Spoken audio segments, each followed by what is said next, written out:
Hey, end of winter. This video is about the end of winter, my winter update, and what I do at the end of winter. So stick around. If you like what you're seeing, give us a like, give us a subscribe, and hit the bell notification. Go the intro.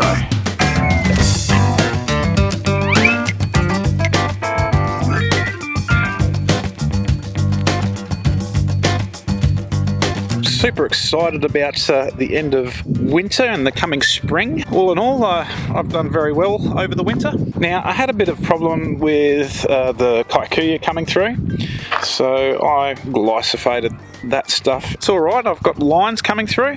So now going to the back, look, some areas didn't go so well. I mean, that's in the shade most of the winter. As you can see, only half the yard sees that there's sun. That will move over as it gets further into the spring and the summer. Heidi's gone out and started playing quite a bit outside. There is a little bit of thatch built up. Now looking to the backyard, as you can see, that's coped really well. I grew to 15 mils. I fertilised with the Four Seasons product about middle of winter, and then in the last few weeks I've done some foliar applications. I had a bit of a problem in this area. In that corner over there, a sprinkler head that pops up, it wasn't watering this area properly. It was like doing a bit here and then a bit there, and it was sort of like missing this area. Seeing as I've got the Swardman with the Scarifier attachment, which is a dethatcher, I just want to probably give this a bit of a dethatch, hoping that it doesn't really affect too much of the grass green blades, should I say, and just letting a bit more of that beautiful sunlight and get that warmth into the ground to activate the grass to get growing again. Dethatching, it won't take away so much of that green stuff that's needed for the photosynthesis in the sun to also get it going. So the Swardman has a Scarifier cartridge, which is in fact a dethatcher, and what that does is those little metal hooks will go into the canopy and pull out the thatch and leave the green stuff alone.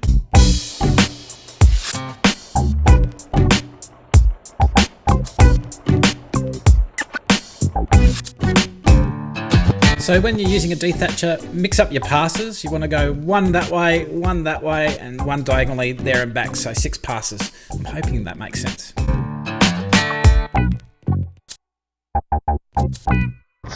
What's coming out? Mostly just that. Look, a couple of bits of green in there from that mow. About half a bin in there. Half a bin's worth of thatch. So right from here I've got some decisions to make. Now I could do a nice clean cut with the cylinder mower. Hey Heidi! Get a nice clean cut with the cylinder mower and get that line look, but I'm going to have a bit of a go using the rotary. There's a lot of thatch there. I want to suck that up. It will cause a little bit more damage at the leaf blade, and that will promote the grass to go, geez, I've got to do something to repair that. So the less thatch pulled out by the Swardman, a bit of a light cut with the rotary mower at the end of winter, nice sharp blade, so it shouldn't look too bad. After I've cut it, you know, there'll be a little bit of thatchy spots here and there, but more air, water, heat will be able to get to that ground, activate that root zone.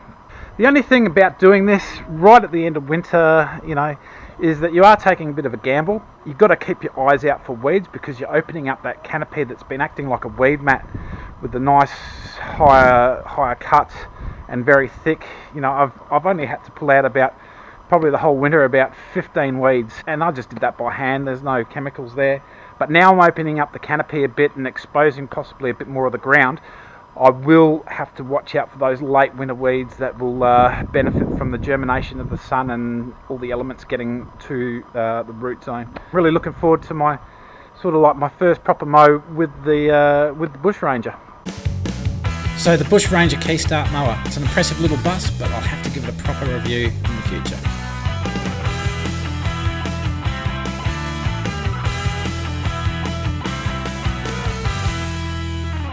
So there you go, scarified with the Swardman and quickly mowed with the rotary, and look, wasn't promising the world. She's neatened her right up. In general, I've kept a lot of those green leaves for the sun to get into the root zone, the canopy, and also photosynthesis of the top of the plant. Springers around the corner. I want to get a bit more air and heat and obviously water easily to the ground. That's its little wake-up call, that springers around the corner. I've given it that light mow. This isn't quite a reno, so don't get this confused with a reno, which is when we scarify or mow it to the ground. This is just that light touch, get the thatch out, get the air, heat, water moving again, so that the soil gets more access to the things, so the root zone's activated just that bit sooner as things start come out of dormancy. So about a week after you do your rotary mow, I like to do a cylinder mow. For the purpose of the video, I did my cylinder mow the next day. This is what it'll look like. It'll show you where your real thatchy bits are and just open them up a bit. But yeah, it's a light shave. I've done this to, 14 mil, and I've been cutting around about 15, 16 mil. I'm going in all different directions with my mow. That way, and then 90 degrees to that, and then diagonal at 45 there and back. 6 passes in total. That is what it's going to look like.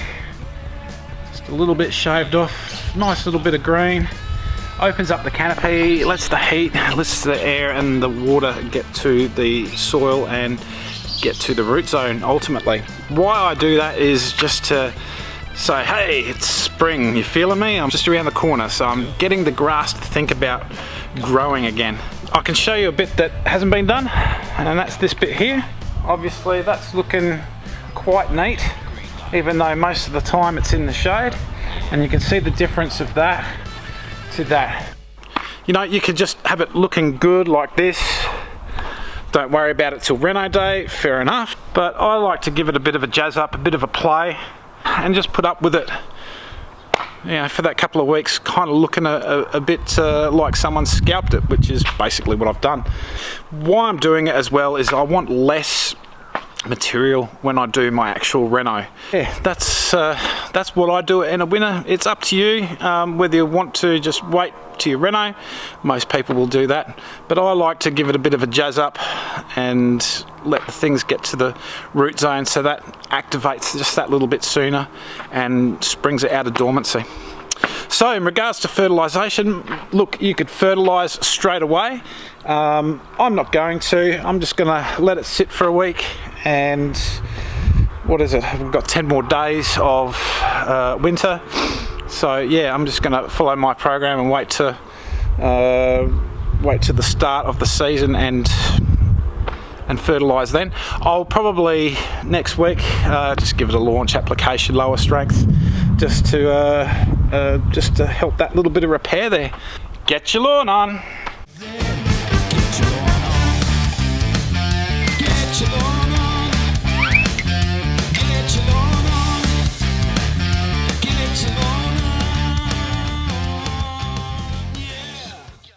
Hope you enjoyed this video. If you like what we're doing, give us a like, give us a subscribe, click the bell notification, and that way you'll keep up to date with what's going on with Lawnporn. We're going to have a great season ahead. We've got that 4 Seasons fertilisers just come out. We've got our fertiliser range, which is now in stores Australia-wide. It's just incredible. Thanks for the support. See you around. Get your lawn on. Get your lawn on.